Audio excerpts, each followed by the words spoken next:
Operation Domination is underway.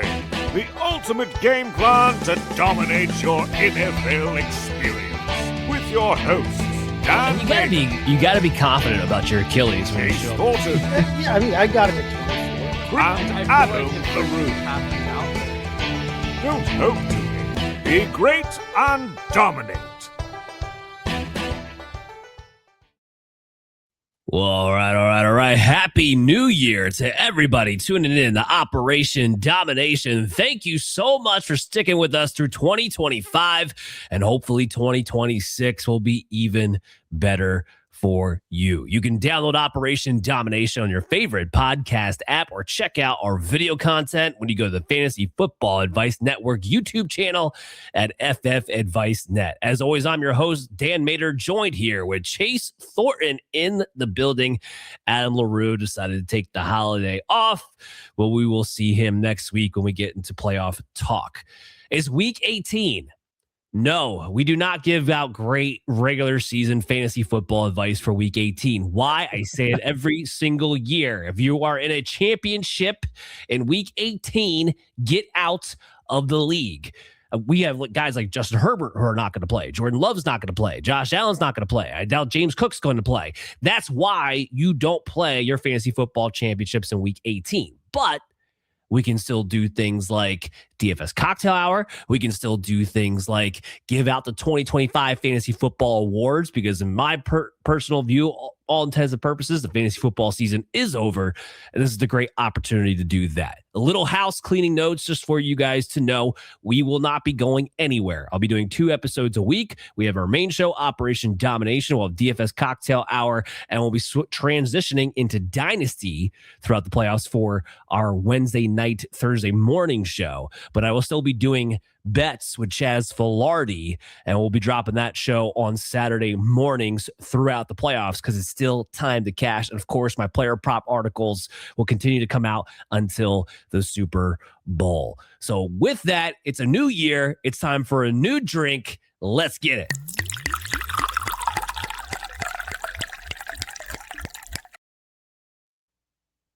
Yeah, all right. Yeah, you got to have some drinks for the New Year's, right, everybody? So we're getting our glass out of the freezer because I had it chilled there. But keep in mind, this is a weird week, even though you can still do DFS. This is kind of an interesting week to do DFS because we have obviously a different slate. There's 2 games on Saturday. Remember, there's an early game and there's a late game. And then everything else is Sunday. There's no Monday night game because it's the last week of the year. But then you always run into those situations. Like Dan said, the whole reason we don't play regular fantasy championships, if you're in an intelligent league, is because you've got no way of knowing back in the draft, and even 2, 3, 4 weeks ago, you have no way of knowing who's really going to be playing this week and who's not. Okay. So what you want to look for, whether you're playing weekly, whether you're playing DFS, whether you're still in a redraft league and doing a home league championship or whatever, you want to look for those games that have teams in them with something to play for. So playoff positioning or a division championship or the like. And you want to look for individuals who maybe have something to play for as well. Guys who look like they're going to get playing time in a game and also have maybe a contract booster that they're just coming up on. Maybe they need 40, 50 more yards to trigger a $500,000 bonus or something like that. Or they need 6 receptions or whatever. You want to look for those kinds of guys. But you look at the slate this week, like I said, there's no Monday night game. We're going to be playing and looking at, only for the purposes of the DFS cocktail, only the games that are on the Sunday slate, the early games, the late games. Remember, there's a ton of late games this week. It's kind of fun that way because they're trying to set up the schedule so that everybody who has something to play for is kind of playing at the same time as the people that they're competing against. So, for instance, you've got Houston and Indianapolis playing at the same time. Tennessee and Jacksonville are playing because Jacksonville and Houston are obviously still fighting for that AFC South title. So those are the games that we're looking at, and we're going to actually start off there in that AFC South this week by looking at the Jaguars passing game. Anybody who's been paying attention knows that Trevor Lawrence has been absolutely on fire over the last month. He was great all the way through the fantasy playoffs, won a lot of people fantasy championships there. So we're going to start with Trevor Lawrence here at quarterback at 6,400. He's the quarterback 8 on salary this week. He's the quarterback 2 in ECR ranking, though, this week here. So you're getting a little bit of a discount on him vis-a-vis the rankings there. On the season, just ended up being phenomenal here, especially for where you picked him. We'll talk about that later. But he's quarterback 5 on the year overall, quarterback 7 for a points per game basis here. But over the last 7 weeks, so almost a 2-month stretch here, over the last 7 weeks, Trevor Lawrence is your overall QB1 here. He's scored 25.8 DraftKings points per game. He's just been absolutely phenomenal. He trails only Matthew Stafford of the Rams, in passing touchdowns over those 7 weeks. He does have a career high 9 rushing touchdowns this year. 4 of those have come in his last 3 games, so he's kind of on a roll there as well. He's set a career high in passing touchdowns. He's set a career high in all of his rushing stats, not just the touchdowns. This has been his best fantasy year by over 2 points a game, folks. He has really kind of come into his own under Liam Cohen, which is kind of what some of us expected to see when Liam Cohen signed on with the Jaguars. We at least expected him to be able to get what he could out of Trevor Lawrence. I don't think any of us expected this kind of progression, though, in my opinion. This is a must-game win for the division. They want to have this game. They still have a shot at the number 1 seed if things shake right in the rest of the conference. So this is a game that they are going to be gunning for. Tennessee gives up the 9th most points to opposing quarterbacks. This game has the 3rd highest over-under on the entire slate for Sunday, so I expect there to be a ton of points, and I expect Trevor Lawrence to tie into a bunch of them. So we're going to pair him then with, in my opinion, his top receiver in Jakobi Meyers at 5,600. Meyers hasn't been there all season, but since he's been there, he's been kind of a revelation. I know it for sure turned his season around, getting out of Las Vegas and getting into the sun and fun of Jacksonville, Florida there. He's the wide receiver 21 in salary this week, so you're not paying a whole lot for him, but he is ranked in the top 17 ECR-wise, so, I mean, you're getting a little, like I said, a little bit of a discount there on him. Since he's joined Jacksonville, though, he's been a consistent wide receiver 2. He's been wide receiver 19 overall in that time frame since he joined the Jaguars there. But his yards per target, if you've paid attention to how he's been used and what his stats have looked like this year, his yards per target have shot up since he joined Jacksonville here. All 3 of his passing or receiving touchdowns, have come with Jacksonville. Now, he doesn't have a touchdown since week 14. He's gone the last couple of weeks without one. But his last time out against Tennessee, he went 6 of 6. He caught 6 out of 6 targets for 90 yards and a touchdown, scored 21.3 DraftKings points. It was his best game of the season. And like I said, this is a must-win game with a high point total. We want to be targeting that, the team that we assume is going to win. I don't think anybody really gives Tennessee much of a shot in this game. Tennessee does give up the 7th most points to wide receivers anyway, so I like that combination of Lawrence and Meyers. I'm going to go ahead and start pouring this drink into our shaker here. I'm going to put some ice in my shaker, but while I'm doing that, Dan, quarterback, wide receiver, any thoughts about this combination or any thoughts of combinations of your own that you want to talk about? Well, I think you hit the nail on the head when you talked about you got to figure out who the hell is going to even play. And then on top of that, who's playing, what the incentives are going to be, because that dictates it. And then the third thing is who has something to play for as far as the team consideration goes. So I'm with you in all your combinations there. A couple of things that I'm looking at, I don't know, Caleb Williams. Chicago's still playing for seeding. Do they want to get the number 2 seed? They have a possibility of doing that if they beat Detroit. So Caleb Williams only sitting at $5,900. Does he maybe have the top 5 crack potential? Maybe not as much as you would like, but in a week like this, he could wind up being that guy because, again, there's so much fluctuation due to other variables throughout the entire league. So if you pair him up with a guy like, I don't know, Luther Burden, who's off the injury report and looking like he's practicing in full, look like he's going to play, he's only $5,300. Remember, this is a combo that they're playing against Detroit, who doesn't have a secondary left. Like completely toast.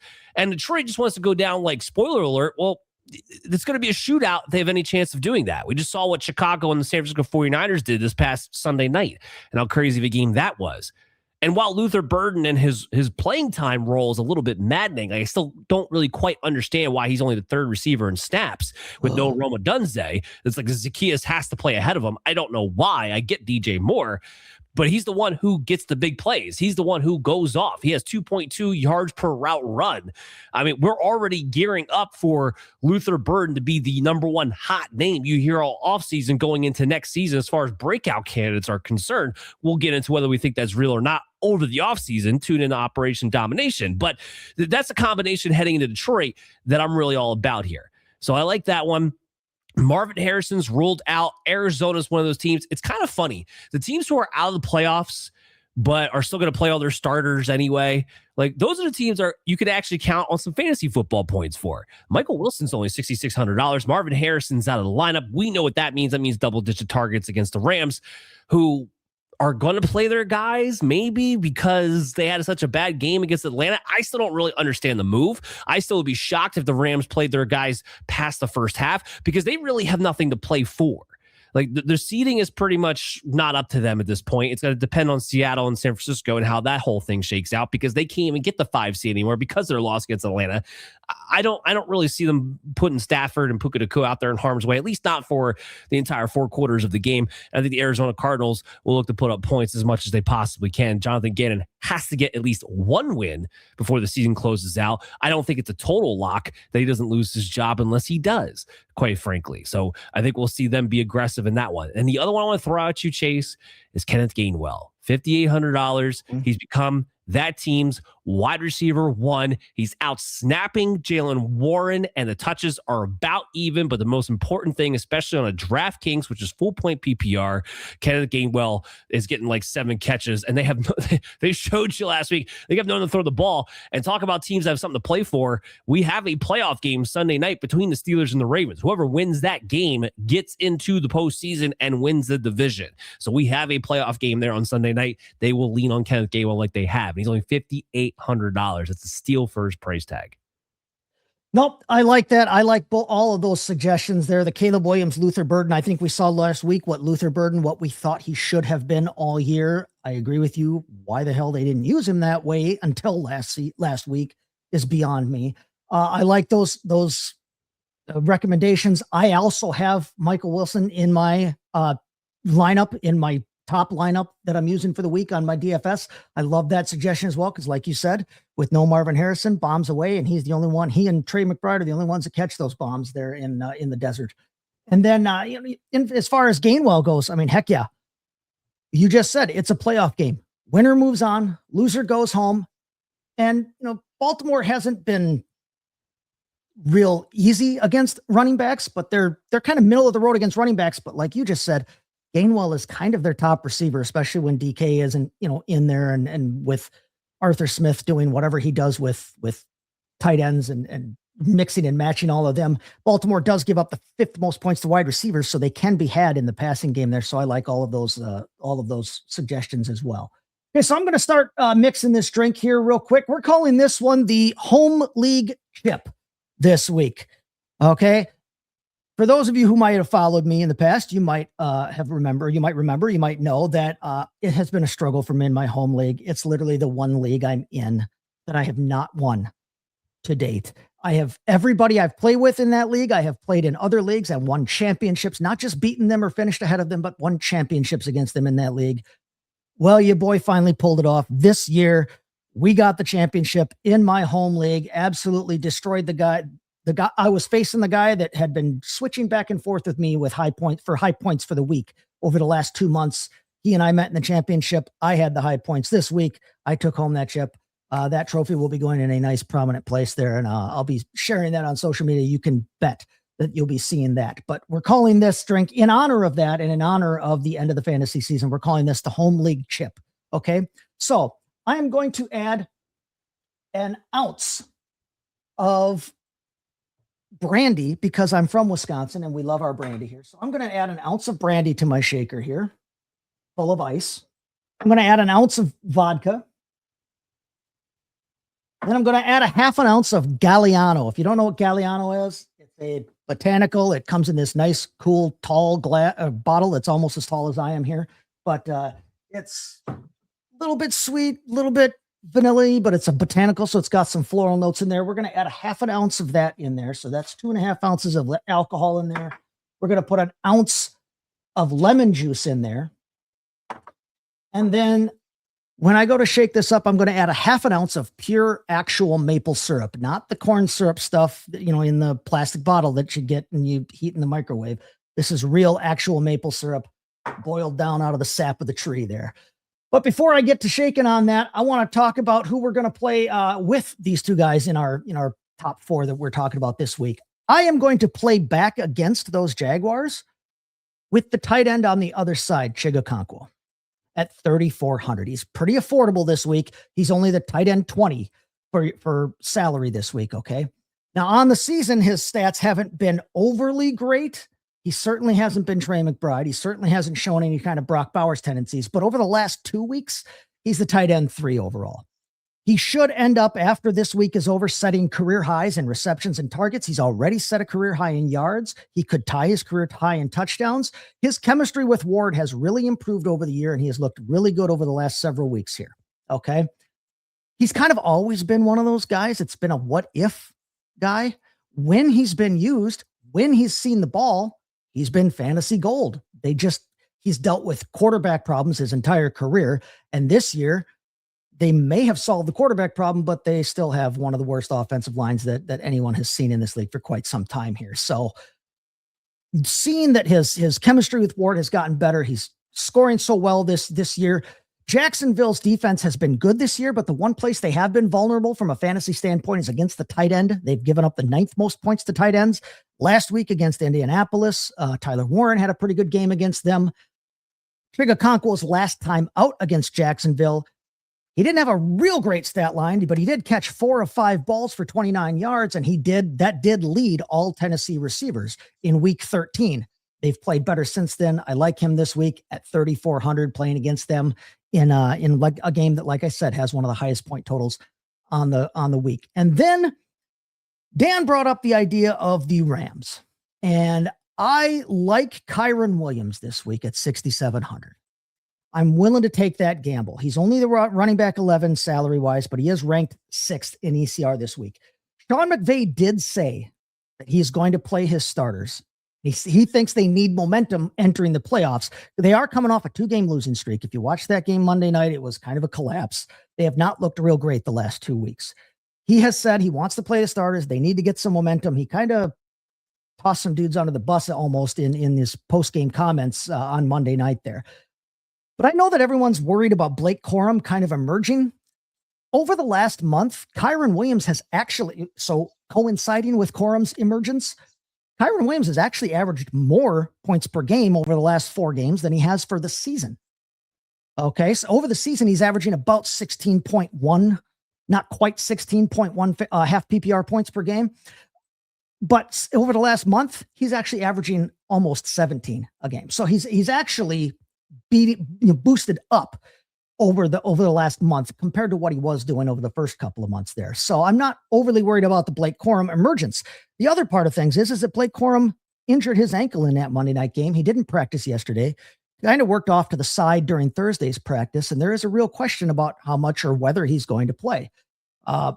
So with all that being said, Arizona gives up the 2nd most points to fantasy running backs.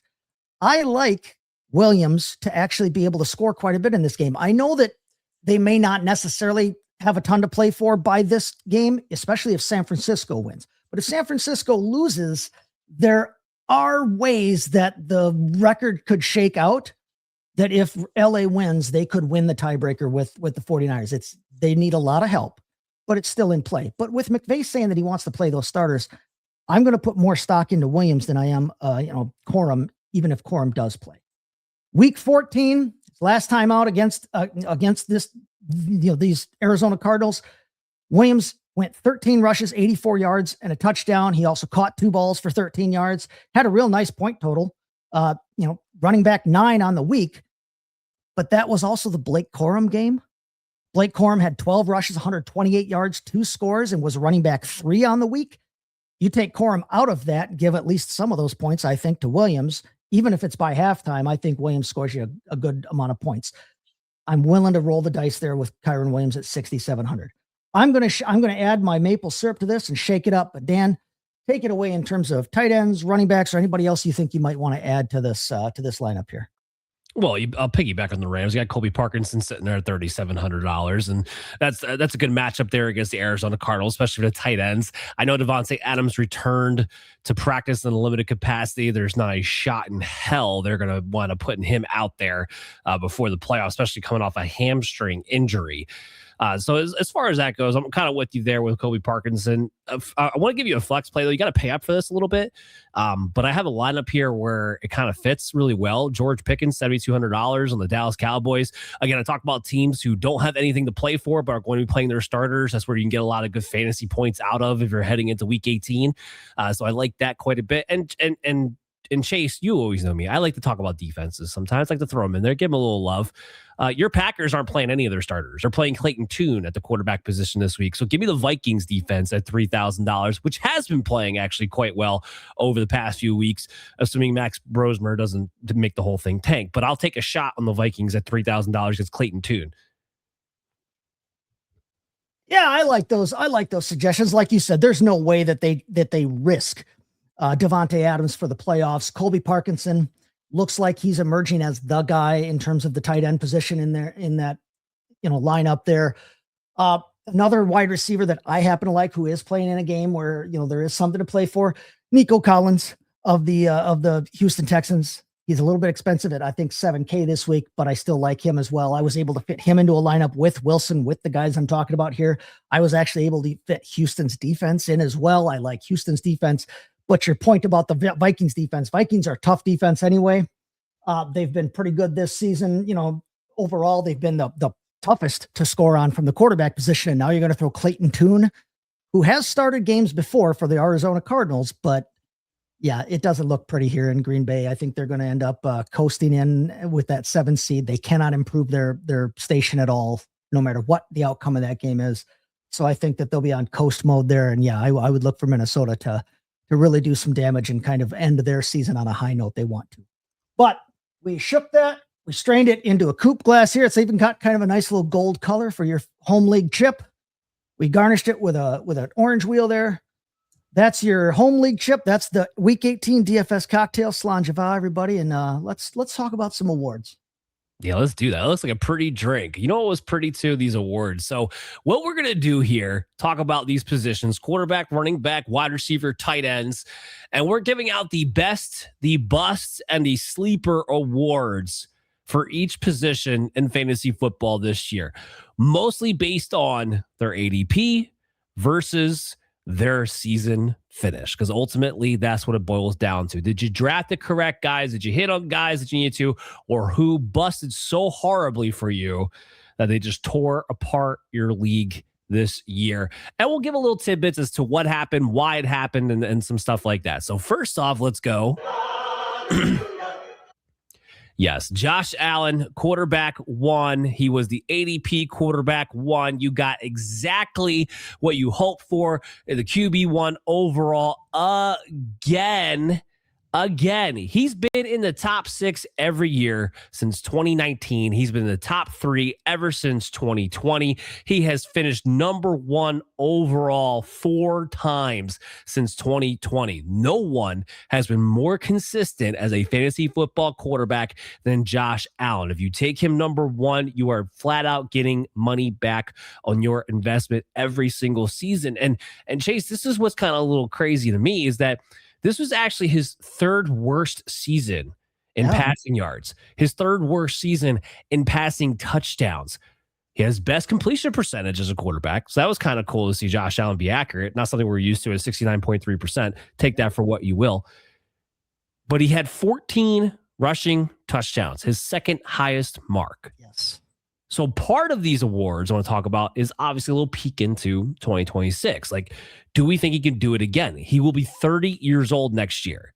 And for me personally, I don't see any telltale sign that Josh Allen is slowing down with his mobility. He's not like the Lamar Jacksons of the world or the Kyler Murrays. He revolves more, 2 things. He revolves more around power football at the red zone, but he doesn't take big hits, even though he's a big guy. So like, Josh Allen's built differently, but a lot of people wanted to say Cam Newton was built differently. The difference is between those two is Cam Newton looked for contact when he was young. Josh Allen's good at not getting hit, with the exception of him being in the red zone. Sometimes you got to stick it out there, but he's pretty good at not taking big hits on top of being a bigger guy. And I've seen nothing that is slowing him down. And I don't think 30 years old for a guy like that, with the way he's played to this point and how healthy he's been, like, this dude doesn't miss games. That's one of the reasons why he's been so consistently the number one quarterback overall. He doesn't miss games. He doesn't get soft tissue injuries. So it's impressive to me that the guy with no real weapons, no wide receivers, Dalton Kincaid was out for half the freaking year. He's got James Cook, and he still managed to be quarterback one with just 500 rushing yards. But these rushing touchdowns are going nowhere with Josh Allen. It's really, truly, utterly impressive. What are your comments here? Well, no, everybody thought, and myself included, we all kind of figured, okay, well, there might be some touchdown regression coming for him rushing wise. Nope. Like you just said, not only did he have double-digit rushing touchdowns for the third straight season, but he has a chance to match or surpass his career high of 15. He already has 14 here through 16 games. Over a 17-game season, his career high is 15. So, I mean, he's got a chance to equal that. It's interesting. Like you said, he's going to be 30, but he's not slowing down. And yes, he didn't have quite as many yards this year so far, but he does have a chance to surpass his 17-game total from last year in yardage. He's not rushing at the same rate or at the same efficiency necessarily that he was back in 2021, 2022, but he's scoring more touchdowns, even though he's rushing for about a yard fewer per carry. He's been more efficient with it. I think, like you said, he's been a little more careful with how he's running. He did have his highest average yards per attempt this season. So he did try to push it downfield a little bit, even though, like you said, who the hell is he throwing to? A bunch of car salesmen and castoffs from other teams. The way that he scores his points, the consistency that he has shown, like you've brought up, I don't see that having a severe drop-off next year. I like Josh Allen a lot. You took him at the end of the second round, towards the end of the second round, or early in the third round, depending on the size of your league there. And he paid off for it. He's one of the few guys that, this year, he's one of the very few guys that if you took an early quarterback, actually paid off, in a commensurate way there, because of the guys who finished in the top 10 in points per game at the quarterback position, 6 of them were drafted outside the top 10. And none of the rest of them finished any better than fourth, or finished any higher than Jalen Hurts was the 8th quarterback. He was QB 8 in points per game, but he was drafted 4th. That's the next guy in line, basically. The guy that was drafted 2nd, the guy that drafted 3rd, nowhere to be seen in those final rankings. Josh Allen will pay off, has paid off. He's that one guy that if you want to do the early quarterback thing, you can count on it and know that you're going to reap the reward of that. So, yeah. I'm all in for Josh Allen there as the best fantasy quarterback this year and preliminarily for next year. I agree. Agreed. I don't see that moving off at all. Now it's time for a bust award. And this Lamar Jackson, who was getting drafted as the quarterback 2 overall, while right behind Josh Allen. And he finishes at the quarterback 19. Now, I know what some of you out there are going to be saying, like, well, he had to deal with injuries. Yeah. We're doing this based on a points per game basis. So I'm only looking at the games in which Lamar Jackson played. Number one, was he fully healthy in a number of those games? No, he was not. But here's the problem when you have a guy like Lamar Jackson. If he was out there and active, he was in your lineup, most likely. Yep. Right. Unless you had, some of the other guys we're going to talk about in the sleeper category on their teams and just made a compelling enough case for you. But most likely he came back and played. You were playing Lamar Jackson and being dealt blows as a result to this. Even his 17-game pace was only 489 yards rushing. Yeah. Lamar Jackson needs at least 800 plus yards rushing to give you the fantasy football productivity that you want to have. Because unlike Josh Allen, he's never been a big rushing touchdown type of quarterback. I've brought this up in the past of one of the things of why I think Lamar Jackson's volatility has so much more variance to it than a Josh Allen, because he doesn't get those rushing touchdowns. It's why it was never a problem that Derrick Henry joined a team. He was never going to have touchdown regression because he didn't, despite having a rushing quarterback, he didn't have a quarterback who's going to steal touchdowns from him. Yards, maybe. So even a 17-game pace in the games in which he was playing, we're talking about less than 500 yards rushing. Now, again, go back to the point of if you guys want to sit there and say like, well, Dan, come on, he was injured. Okay, fine. My point is this. He's turning 29 next season. And while we talk about Josh Allen turned 30, he feels like an older 29 than a Josh Allen feels as a 30-year-old. And we saw it this year. If he doesn't have the ability to run like Lamar Jackson, it gets ugly for fantasy football purposes because he doesn't have the throwing capability and or the weapons to back it up to give you a floor if he's not running around all over the place. And we knew that this was something that was going to happen with Lamar eventually. Now, I'm not going to sit here and say that he's not going to bounce back next season. He absolutely 100% could.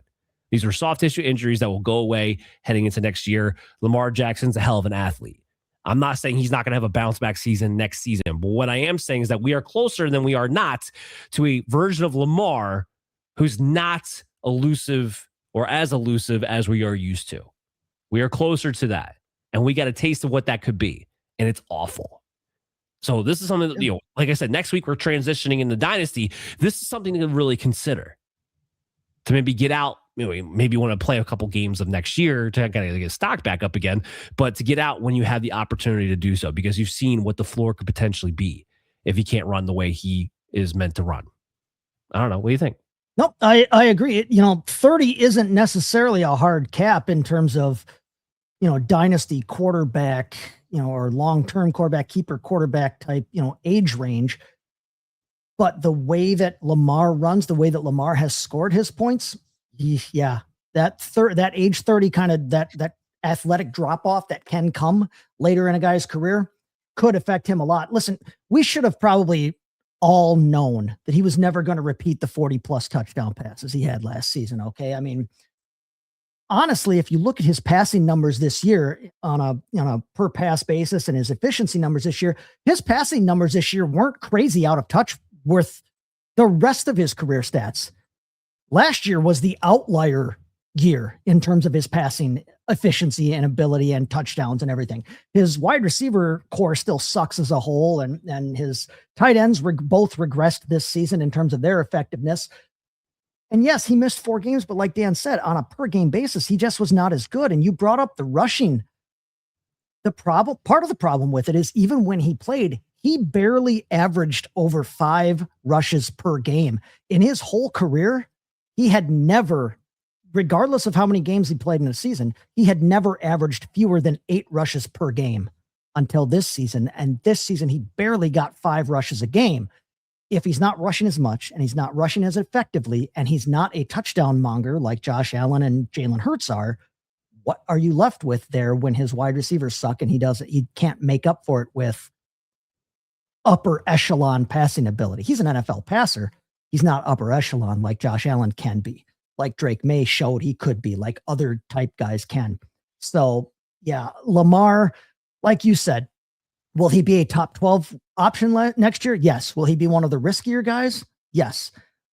And that's just something you're going to have to deal with. If you're a Lamar Jackson fan and want to have him in your lineup, you're going to have these weeks. Like you said, you'll look at him and say, oh, he's healthy, I better have him in there. Well, is he healthy or is he healthy? Right. Even then, you never know what you're going to get. So yeah, Lamar being a bust this season, it's a tough pill to swallow, but you better swallow it and figure it out quickly. Some honorable mentions I have for you is Jaden Daniels, also another guy dealing with injuries like Lamar Jackson did, but even on a points per game basis with a quarterback 15. That one near and dear to my heart because when I was on Fantasy from the Forum with Tyler Bradley and them over the offseason, they're talking about bold takes. My bold take was that Jaden Daniels would not finish as a top 8 quarterback. Apparently, I was even too conservative with that, and I was laughed at on that one. And all I can say is, look, injury analysis with Jaden Daniels is warranted because he's a guy who doesn't know how to not take a big hit, and he's very, very slender. And while we don't always like to get wrapped up in, predicting injuries, there are certain players with certain builds and play a game a certain way where it's just that much more likely. And we've seen it now 2 years in a row with Jaden Daniels getting banged up. Not, again, player who could definitely bounce back next season, but Marcus Mariota looked just as good as Jaden Daniels did this season when healthy. Hey, have we seen that before? A running quarterback in Washington who couldn't stop taking hits and didn't last very long? Have we? I can't. Did we? I think maybe we did. Him to? Yeah. 100%. But I like it a lot. We do have the sleeper award. Drake May. How incredible is Drake May? Quarterback 3 on the year with a quarterback 16 ADP. Like drafted purely as a sleeper, as a quarterback 2, even in one quarterback leagues. He had 30 touchdowns this season. He had 8 picks. He had over 4,200 yards. He had over 400 yards rushing and 4 rushing touchdowns. And the crazy thing is, where was his weapons? You had Stephon Diggs coming off of an ACL injury. We had Kyren Williams, who was like a late day 2 pick who barely even played this season. Kayshon Boutte, who was thought of as a bust that we had all moved on from. And Mac Hollins, who has been a journeyman his entire career, and flushed that all together. And somehow you spat out not only the guy who's quarterback 3 in fantasy football, but who might actually should go down as the MVP for the 2025 NFL season in his rookie year. If you're going to ask me who's going to be right behind Josh Allen next year in fantasy football, it's going to be Drake May at quarterback 2. Because the fact that he did this with basically nothing, like even Stephon Diggs, who gave them pop performances, still never played consistently as one of the top 2 wide receivers on the team ever. It was like the Green Bay Packers rotation at wide receiver. Drake May showed that he is a superstar now, and a superstar who can be dual threat and has a floor because he can throw the ball with the best of them and rush as well. He's not going anywhere anytime soon. He will be my quarterback 2 next season. Sleeper award, Drake May. Yep, I'll second that. I'll applaud that all day long. Drake May hit basically the best case scenario that we all were hoping about when he was drafted there. He fits well into that system, and he doesn't necessarily care who he's throwing the ball to because he can throw. And then, like you said, he can run. A candidate for, like you said, he was drafted outside of QB1 range. So if you were in a small league or a shallow league or whatever, you might have picked him up off the waiver wire. He's one of those like waiver wire of the year type pickup candidates because he definitely gave you much, much more than you invested in him. And so, yeah, Drake May jump on that.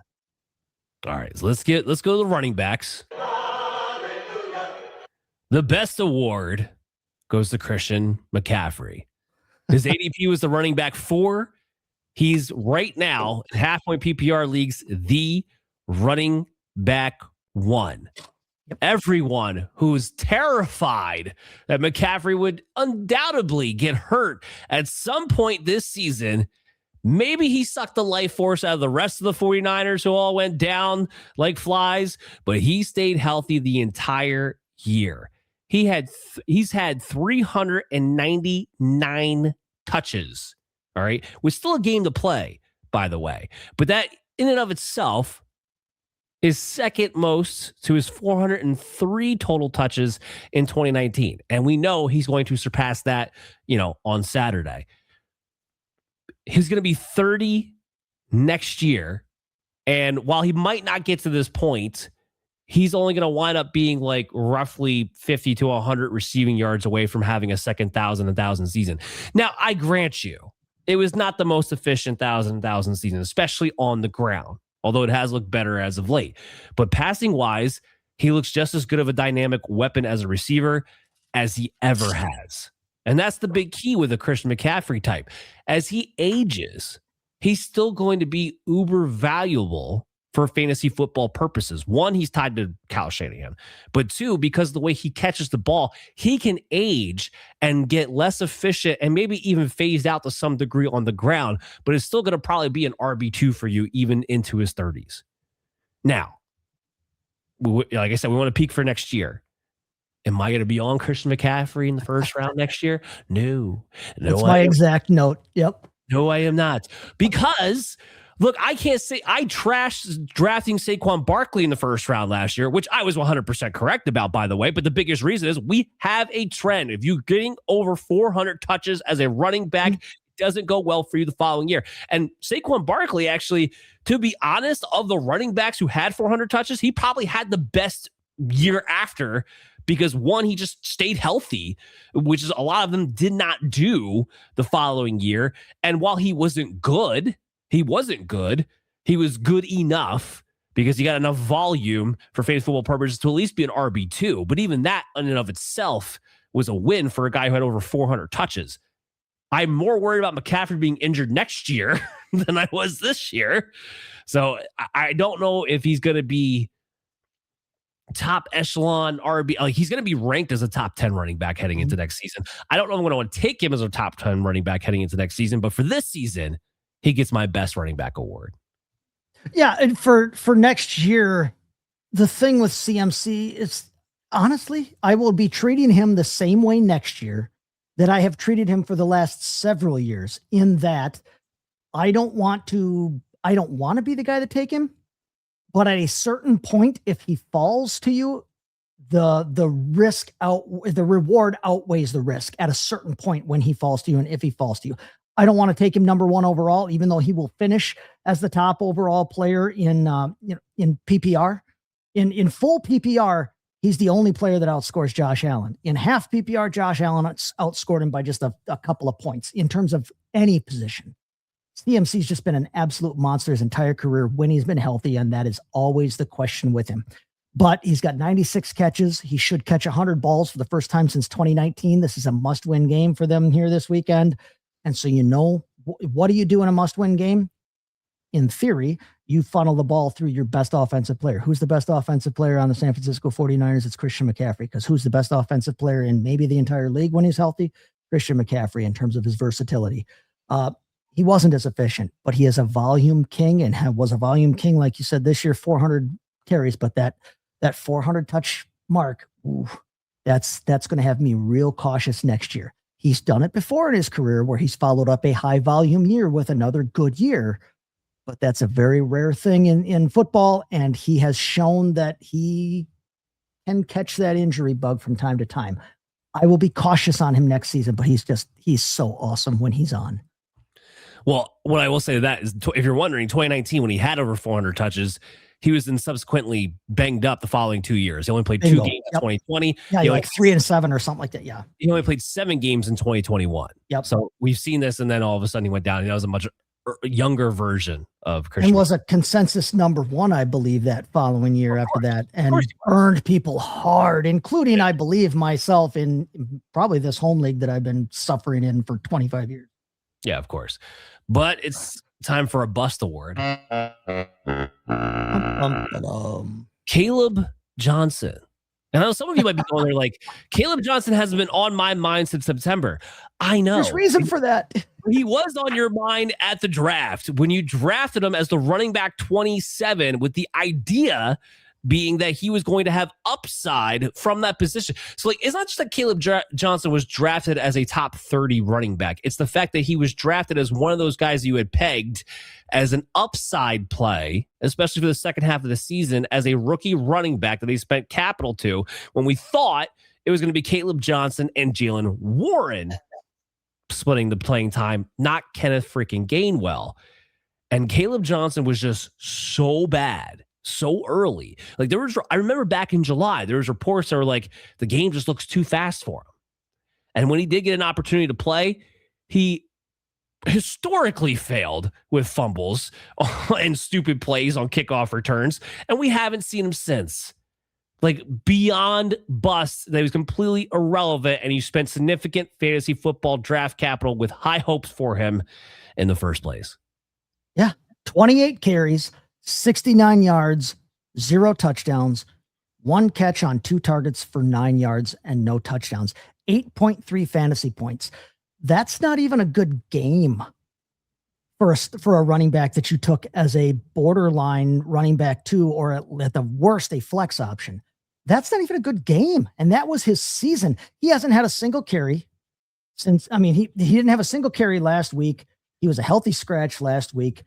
And he's doing it in an offense. What they did with their backfield, and I know we're going to talk about one of these dudes in a minute here, but what they did with their backfield in Pittsburgh, I think, kind of flummoxed us all, because Jalen Warren having paired with Najee Harris, I think Jaylen Warren had that like reputation as the passing down back, and Najee was the power guy. And then Najee left town, and they brought in Kenneth Gainwell, who has been the epitome of a passing down back in his career.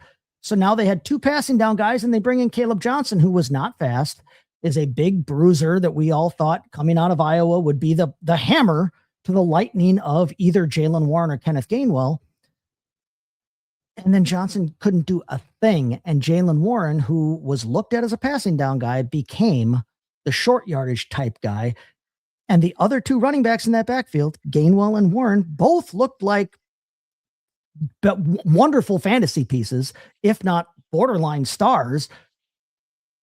And then you've got Caleb Johnson, who couldn't do anything with any of the touches that he got. That was rough to watch. It was even rougher to watch if you took him. I was not in on him. I don't think I had him anywhere, and I'm thankful and grateful for it. Honestly, I might have him on one or two of my 20 plus dynasty rosters, but he has not, he looks like one of those guys who's not going to return even in dynasty right now, because he just doesn't look like he has it at this level. Hopefully for him, he can piece together some kind of a career. This is where Caleb Johnson made me look like a genius, because I drafted Caleb Johnson in Dynasty League and then traded him for a first round pick after I drafted him in the second round when we were still in the early summer, when people were looking for running backs on the upside. Yeah, I'll take that in a heartbeat. Speaking of, though, his counterpart, I like it a lot. The sleeper award goes to Kenneth Gainwell. He finishes the running back 17. His ADP was running back 80, AKA you didn't draft him in 12-man leagues, period. You picked him up off the waiver wire, and he finished as the running back 17 without ever being really the lead ball carrier. You know, he had a couple of games where Jaylen Warren was out, where he got some big spike games, but without ever being the big ball carrier, just had that consistent RB2 floor because of the passing. I talked about in the DFS Cocktail Hour as to why that is. The guy had the second most targets on the team, and it wasn't close. It was DK, it was Gainwell, and then it was everybody else with a wide-ass gap on it. Kenneth Gainwell was the dude, wide receiver 2, playing running back. What a pickup he was throughout this season. Yeah, anybody that can get wide receiver 2 usage on a team as the running back 2 has a special skill set in this league. And I mean, we had seen Gainwell have some nice fantasy outbursts as the backup to Saquon Barkley and as that passing down back across state in Philadelphia, but he really blossomed this year in Pittsburgh, had by far the best season of his career, not just fantasy wise, but the best season of his career rushing wise. And that's on a per rush basis and on a total basis. Best season of his career receiving wise, took over that receiving role from Jaylen Warren, kind of made Jaylen Warren be their first and second down back, but also showed that he can do it when he's called upon. And I think that Kenneth Gainwell acquitted himself very well this year. Where do you see him next year fitting in here? And what do you see kind of in his future? Are you going to be on Kenneth Gainwell? Or are you going to be on him at least more than you would have been? What's your thoughts on him going forward? He screams the type of player, again, in a regular 12-man redraft league for next season. He screams the type of player who will be a trap player in drafts. Yep. Who's going to get pumped up a little too much because of what he did this season and then not wind up coming to fruition. James White from the Patriots. James White had a few years of consistency. Like, I don't know if Kenneth Gainwell gets it. Now, there are some variables here. Arthur Smith, Mike Tomlin, especially if they lose this game, may not be back. So already automatically that would change things. Is Aaron Rodgers going to be back? I don't know. If he's not back, they're not in a position to draft a quarterback. Who they wind up getting there at that position?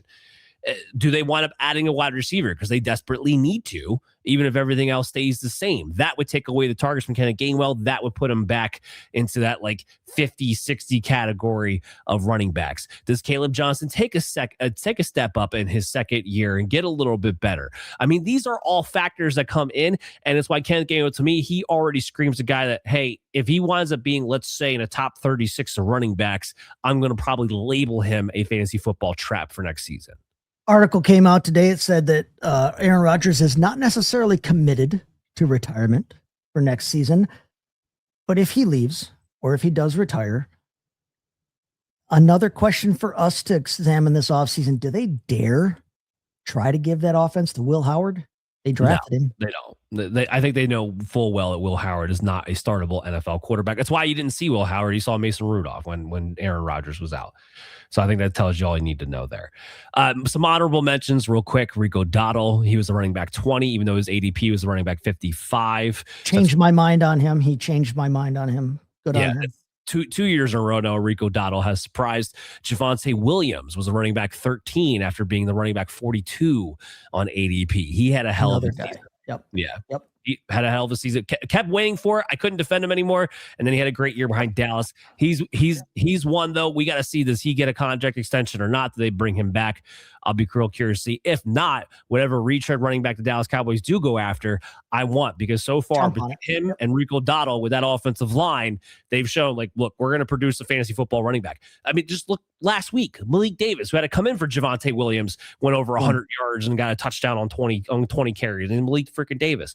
My last honorable mention for the sleeper award was Travis Etienne. He finished as running back 10 after being ADP running back 31. So that was a big late pick that you wound up getting an RB1 out of. So that was a big one as well. But he was on that chip winning roster. In fact, he was on several chip winning rosters for me this season.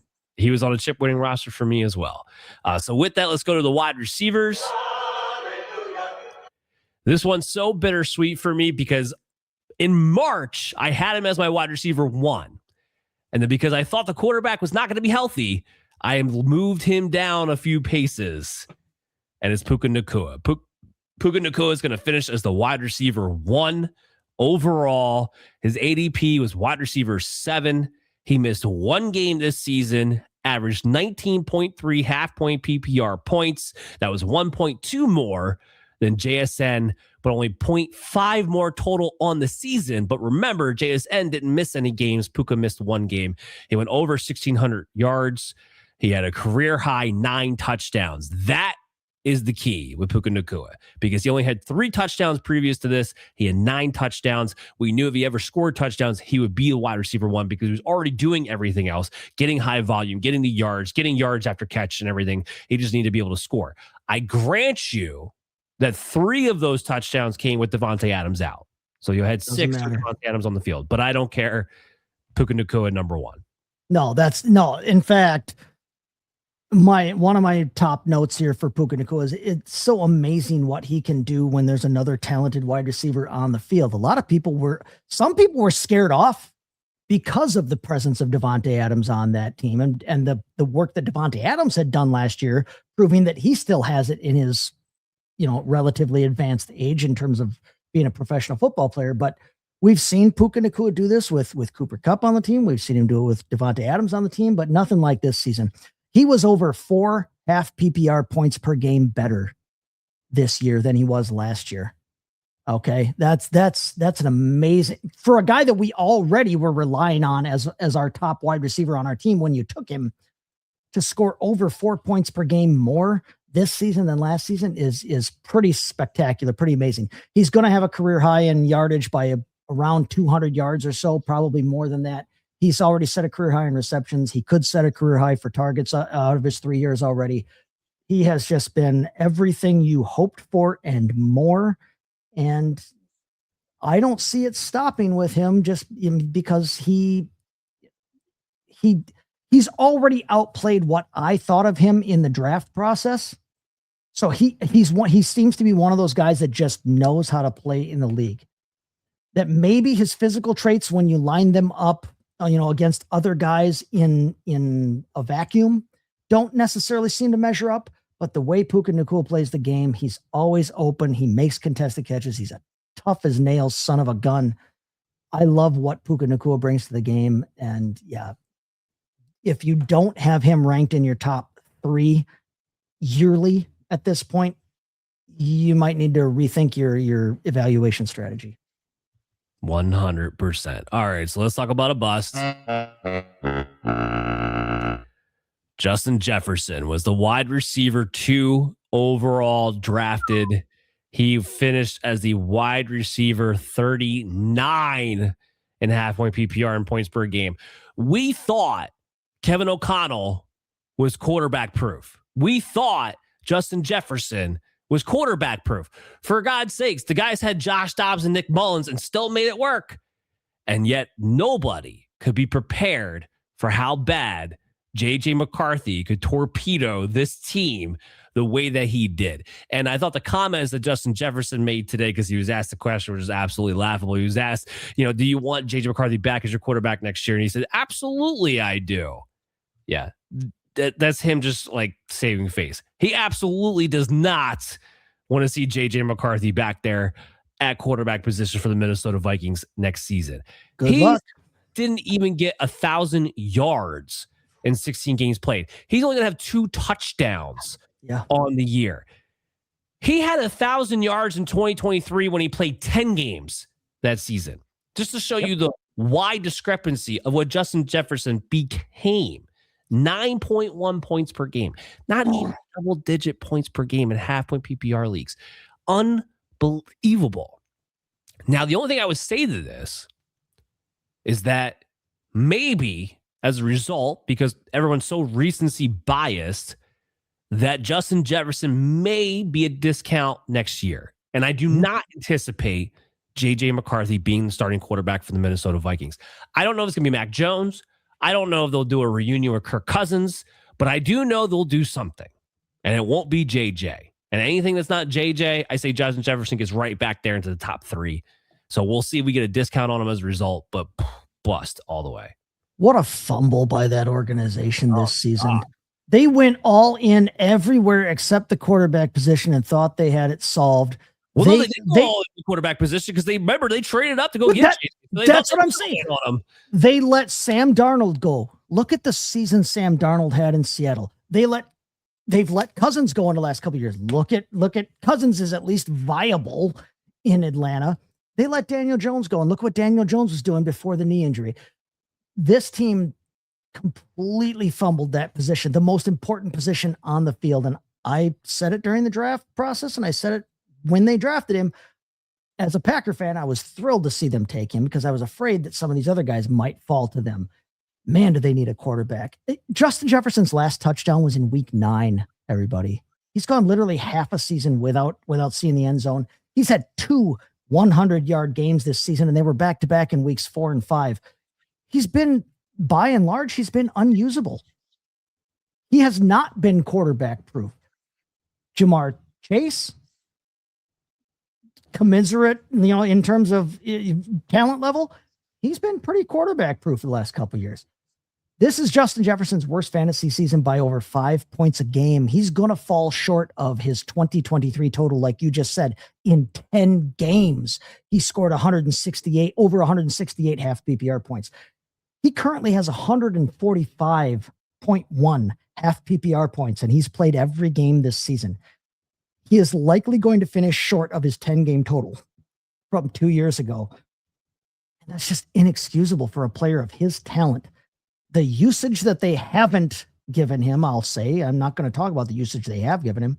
The usage they haven't given him and the absolutely dreadful quarterback situation that he had this year, having to switch between Carson Wentz, the husk of Carson Wentz, J.J. McCarthy, who I never had any faith in at all anyway, and Max Brosmer, who does not necessarily belong on an active NFL roster.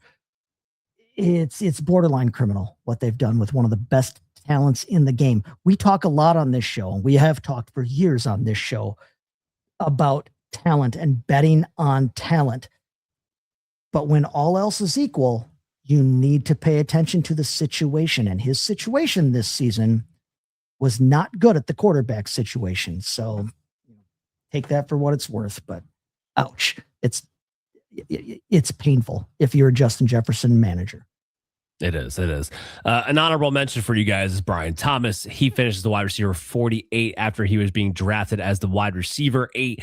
This is another one kind of similar to Jaden Daniels, where I was one of the lowest guys ranking Brian Thomas because he had a profile that screamed sophomore slump because he wasn't running with an expansive route tree, highly dependent on volume and big plays in the red zone. And when you have that combination and then teams go into a next season and decide they're going to play safety over to help top coverage on you and take that away, Not to mention, it took Trevor Lawrence a minute to get going with Liam Cohen. He's rocking and rolling now, but it did take a minute for that to actually happen. Brian Thomas, now, again, another player who I think has the talent and ability in the offense to bounce back next season. But yeah, he's going to be lower on draft boards heading into next year. And they're going to bring back Jakobi Meyers, most likely. They're going to have guys like Brenton Strange, or probably Parker Washington. They will have Travis Hunter again. So there's going to be targets to get spread out within this offense. On top of it, I don't know if this is a top 12 candidate even next season. That's one of the frustrating things about him, is that even with Hunter out, even with Travis Hunter out, he never really picked up any slack. So no, never did. But we do have our sleeper. I like it a lot.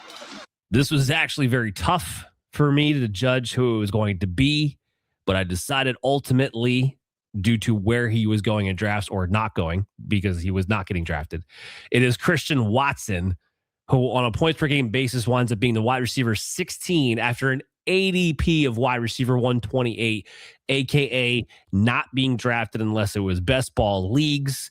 And he had 11.5 points per game on just a 20% target share, which that's what you get as a Green Bay Packer wide receiver. But the cool thing was that after they spent a first round draft capital on Matthew Golden, Christian Watson, coming off an ACL injury and his first year back, he showed them, look, I'm still explosive. I can make the big plays.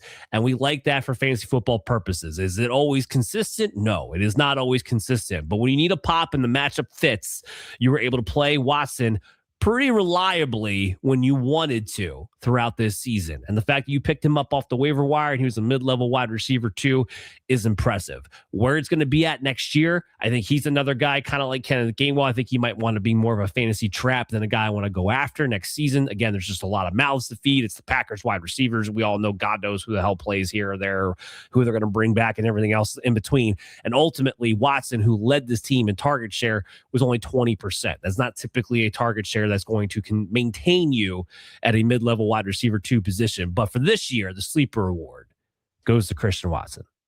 If you paid attention and if you listened to this program and our collective thoughts on that, you probably took Christian Watson and stashed him for when he did come back. He was phenomenal this season. I've said it all along that he is the only special wide receiver on that team. He's the only one who has special talents and traits that you want in a wide receiver. The rest of the guys are kind of just guys, and that includes Matthew Golden, who I know they took with a number 1 overall pick. I didn't think was a number 1 overall type, or number 1 first round type pick to begin with. But yeah, Christian Watson, listen, I so want to see this team with a healthy Jordan Love, with a healthy Tucker Kraft, with a healthy Christian Watson, and a healthy Jaden Reed and Matthew Golden and Josh Jacobs. If they could just all be healthy at the same damned time for one quarter even, I think we'd see what this team is actually capable of. But, you know, it's Green Bay and they can't get that ever. So we're left wondering what if. But Christian Watson, hells yeah, I'll vote on that for a sleeper. Of course you will, Packers fan. But anyway, we do have some honorable mentions. The guy it was tough with. It was Michael Wilson. Winds up finishing as wide receiver 26 on a points per game basis with an ADP of wide receiver 80. But the real story is that he was the wide receiver 2 overall since week 11. Yep. With Marvin Harrison out of the way. And what even kind of screws that up a little bit is the fact that one game where Harrison did kind of come back, it screwed Michael Wilson. He wound up being a non-factor. Otherwise, he'd been the wide receiver 1 overall since week 11. And this is another one I look at next year. I think a lot of people are going to pump up. They're going to say, look, the cat's out of the bag. He's too good. Remember, we're already in the year 3 with Michael Wilson. Maybe you try to make the argument to me that he could have a Nico Collins arc. Right, because we thought at that point in Nico Collins' career, he would already just a few years in. We really weren't seeing anything special out of him. We're like, he's a dude. And then all of a sudden, he finally had that special year, and now he's performing as such. Maybe you can explain to me that he is in that arc. I tend to still think that Marvin Harrison's still a really talented wide receiver with a bad fit. Yes. And maybe Michael Wilson's just a better fit. But this is another team kind of like the Steelers. I don't know who their quarterback's going to be. I don't necessarily know who the coaching staff is going to be and all the other things that they need to add. The one saving grace would be this. If the Arizona Cardinals defense can continue to stink, then maybe the opportunities will just be there. And that could be a real possibility. But very impressive what he did. Another pickup of the year, another guy who won a lot of championships. Another honorable mention would have to be Quentin Johnston. He was wide receiver 24 points per game. His ADP was wide receiver 79. Cooled off a bit in the second half of the season, but if you jumped on Quentin Johnston early on, he probably helped you get quite a hell of a lead. If you had Quentin Johnston and either Christian Watson or Michael Wilson, you ended up getting a full season of pretty damn good wide receiver production, to be honest with everybody. Yeah. I said all along, Quentin Johnston would not go away this season, and he did not go away. He tailed off fantasy production wise, but he did not go away in terms of his impact in that offense. I think that he acquitted himself well this season. I think he showed he actually does belong on an NFL roster, which was a big question after his first couple of years in the league there. But Michael Wilson, he's one of those guys fighting with Drake May for waiver wire pickup of the year, because Michael Wilson was an absolute monster in the home stretch to the playoffs and during the playoffs. Absolutely was. All right, so let's talk about tight ends and the best. Talk about the Arizona Cardinals. Trey McBride, tight end 1. His ADP was tight end 2. I had him ranked as tight end 1 heading into the year, so I felt so good about this. The big talking point, of course, is the 11 touchdowns that he had this season after his previous high of being only 3 touchdowns. He had over 100 catches again. He had over 1,100 yards again, but the big thing being the 11 touchdowns. So everybody out there who were questioning, could Trey McBride ever be a good red zone tight end? That was clearly never the issue. It was just Kyler Murray was the problem. Because again, I'll go back to it, and I had this argument on social media. Everyone's like, well, he's just getting targeted a hell of a lot more in the red zone. No, he wasn't. He got targeted quite a bit in the red zone with Kyler Murray. It was just that much more efficient with Jakobi Brissett, which led to more touchdowns. His touchdown rate is number 1 in the NFL. That is efficiency, not volume. Trey McBride, fine as a tight end in the red zone. He just needs a quarterback who has the ability to actually hit him in the red zone. Number 1 tight end.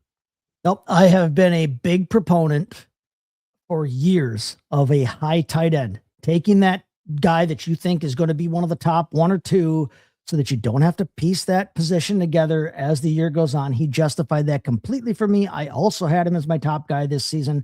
I was targeting him and George Kittle. I was targeting both of them over Brock Bowers, over Sam Laporta, over Travis Kelce, who all acquitted themselves well when they were on the field, but that was part of the problem with Bowers and Laporta, at least. Trey McBride, I mean, Hill's year. What a monster season. Record-setting season in terms of the number of receptions, and we're not even through week 17 yet. So, hey, if you don't have him ranked number 1 going into next season, it's because something negative happened with their quarterback situation. What could be negative with their quarterback situation? I don't know. Maybe having a rookie that we don't think should be starting in year 1. Bringing back Kyler Murray would be a negative, in my opinion, from his standpoint. I don't think there's any way that happens. I don't think that's going to happen either. But I'm saying, if you don't have Trey McBride ranked number 1 next season, it's because something negative happened with that quarterback situation. Bringing back Jakobi Brissett is a level move, an upgrade from there. Whether they bring in a Mac Jones, whether they bring in a whatever, would be a positive for him. Any kind of a positive passer is good for Trey McBride, because he is just too talented to ignore in that offense. Totally agree. Okay, time for a bust.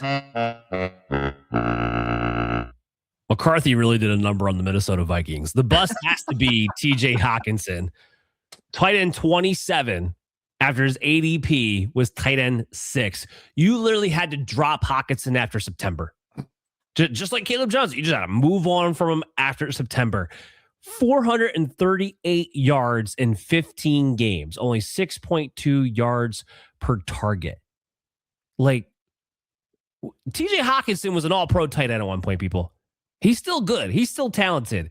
He's still the same player. It was dreadful. It was that. And a bad quarterback's best friend's supposed to be a tight end. And we still couldn't get that done. That's the frustrating thing about the whole darn Yeah, I have to back up because I like TJ Hawkinson. I have been a big proponent of the idea of a tight end being rookie quarterback / bad quarterback / first time starting quarterback's best friend. And my 6-year-old loves the Vikings and is a big JJ McCarthy fan. And I don't have the heart to tell him how much the dude sucks. Hope he doesn't watch this program. Love you, Lachlan, but sorry, JJ blows. This is just so bad. And again, similar to Justin Jefferson, look, it's just all going to come down to what happens at the quarterback position. Do they find an answer or not? And he'll be right back up there, in my opinion, as far as the top 10 tight end goes. But that was dreadful for a guy that you drafted as a top 6 at his position.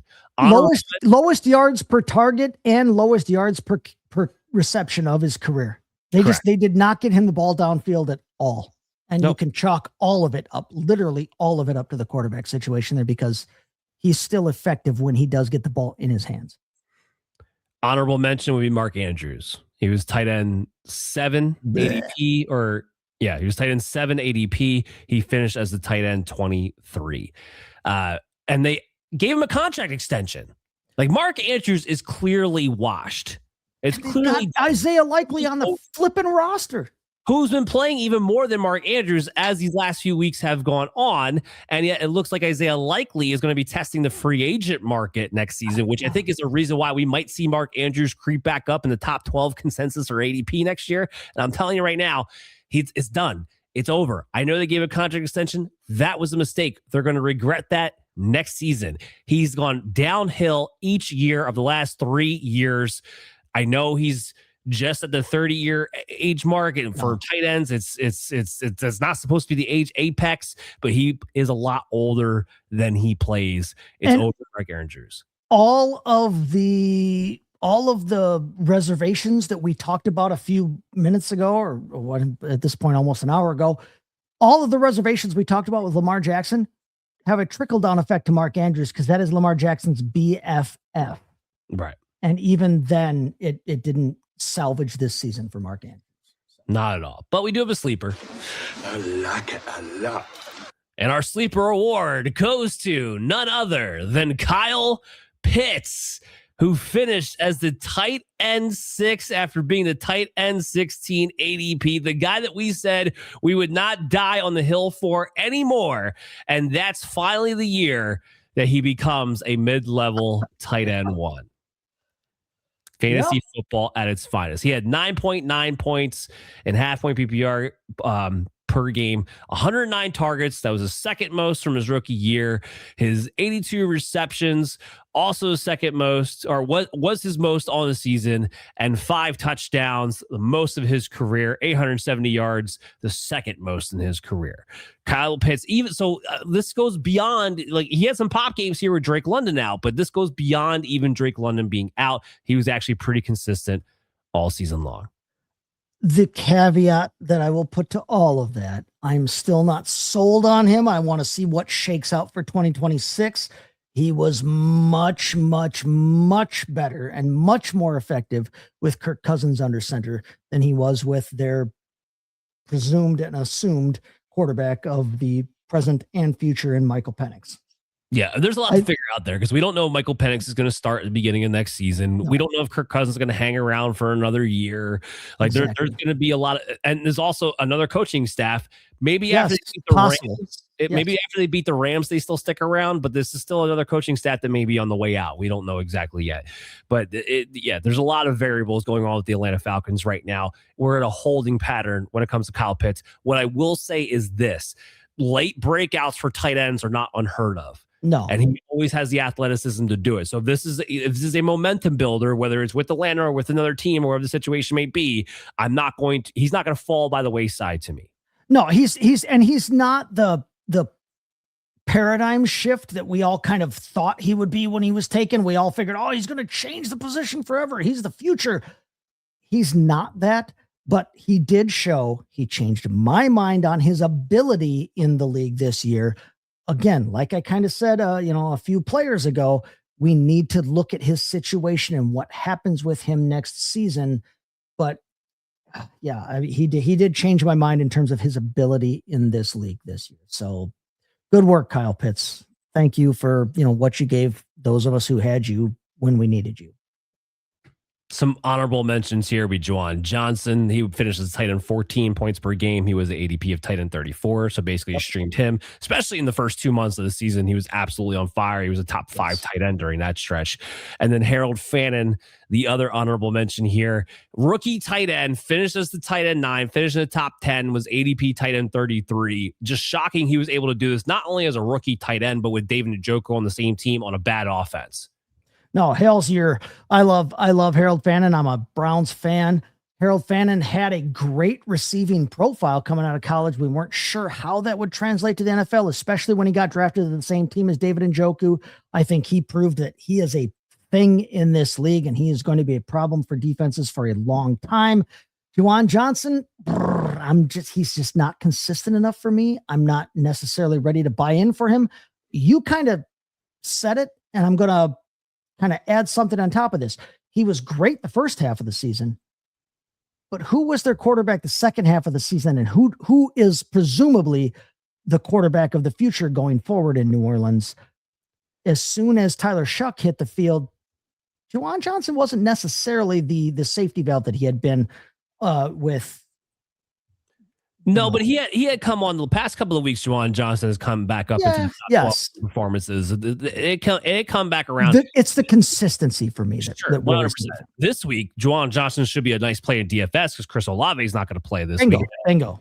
Yeah, They don't have a lot of other options, so I think we might see another decent week out of him. And he's you're talking about a journeyman player who's always been a good pass catching, good player. Never got the opportunity to play a lot with the Saints because they always had like 5 tight ends that they were rotating. Exactly. So it was kind of nice to see him get his opportunity there. No, he won't be on my radar next season. And he's gotten jerked over a little bit by the whole Taysom Hill experiment that's been going on for 5 years now. But yeah, 100%. But Harold Fannin as a rookie to finish in the top 10, David Njoku likely to move on from the Cleveland Browns. And he did it with, Dylan Gabriel and Shedeur Sanders. So even if it's Shedeur Sanders and Deshaun Watson next year at the quarterback position, we know Stefanski's coming back for another year, it sounds like. Harold Fannin is definitely going to be in the top 10 heading into next year as well. And he proved, and this is what I was big on Harold Fannin. He was my number 3 tight end behind Colston Loveland and Tyler Warren, and I didn't think it was particularly close. And the big reason was I think too many people were knocking him for not having top end speed, which I thought was ridiculous because it was clear he was an elite separator. But the biggest thing being that nobody thought he would be able to block at the NFL level. And I kept pointing out time and time again. I'm like, look, I know it's Bowling Green, but Harold Fannin actually blocked and had a higher blocking grade than any of the other tight ends that came out in the draft, including the game in which they played Penn State. So when he played against the big boys, he still blocked well in that game too. No, he's not Gronk or George Kittle, but clearly he's enough to be able on the field 3 downs out of 3 and be out there when you need him to be. So yeah, Harold Fannin, definitely a guy. Love him for Dynasty. Love him for redraft next year as a top 10 tight end. That wraps up the award show, the 2025 award show. It's done. It's over the year, and we're now officially in 2026. It's absolutely amazing. So, guys, again, make sure you're coming back. I'll be back on with Chaz Filardi of Sports Betting Weekly to talk about some bets. Line your pockets green. I got an article coming out in the player props. We're still going to be back twice a week here on Operation Domination. We're not going anywhere. So, everybody, stay with us. Download us on your favorite podcast app. Check out our video content on the Fantasy Football Advice Network channel at FF Advice Net, and we'll see you real soon.